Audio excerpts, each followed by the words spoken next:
in this video we're going to go over how to multiply exponents. And so we're going to be multiplying different terms that have different exponents on each one. And we're going to use a method of expanding and then regrouping. And so this way we're able to simplify our expression.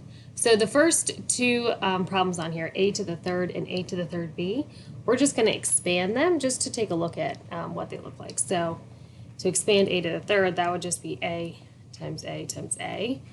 Or you could write it as 1 a times a times a, since there's always a coefficient of 1 out front, or 1 even 1 times. You can also just write it as 3 a's next to each other, since when variables sit next to each other, we know we're multiplying. So for this one, it'd be a to the third b, so we could do 3 a's and a b. So that's how we expand it. And we can use this method for this first part of the unit, all based on exponents, in order to kind of simplify what the expression is.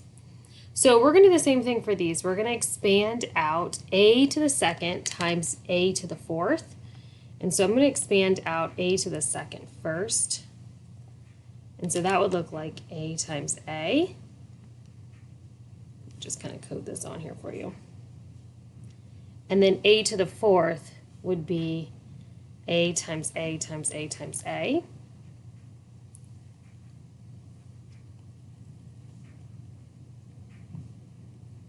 And so when we regroup those, we can actually think of it as going a times a, that's the first term, and then, let me just show you on here. Oops, there we go.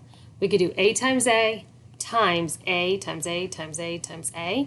And so instead, we can write that as a to the sixth power, since we have 6 a's being multiplied by each other. Okay, so we're going to do the same kind of thing for this one. We're going to expand it out. So a times b squared times b to the third. And so each one of these is coming from this. This one's coming from here. The b squared is coming from this part. And then the b to the third is coming down there. And so when we rewrite them all together, that would be a, and then there's 1, 2, 3, 4, 5, b times b times b times b times b, which is b to the fifth for that one. And so that's a simplified way of writing these.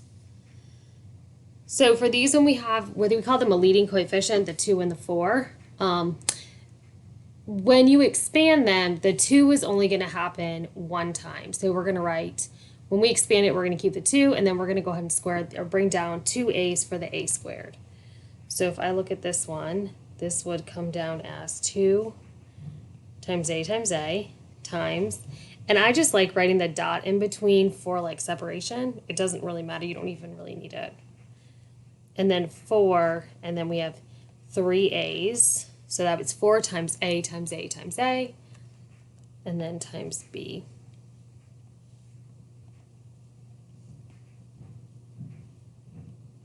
Yeah.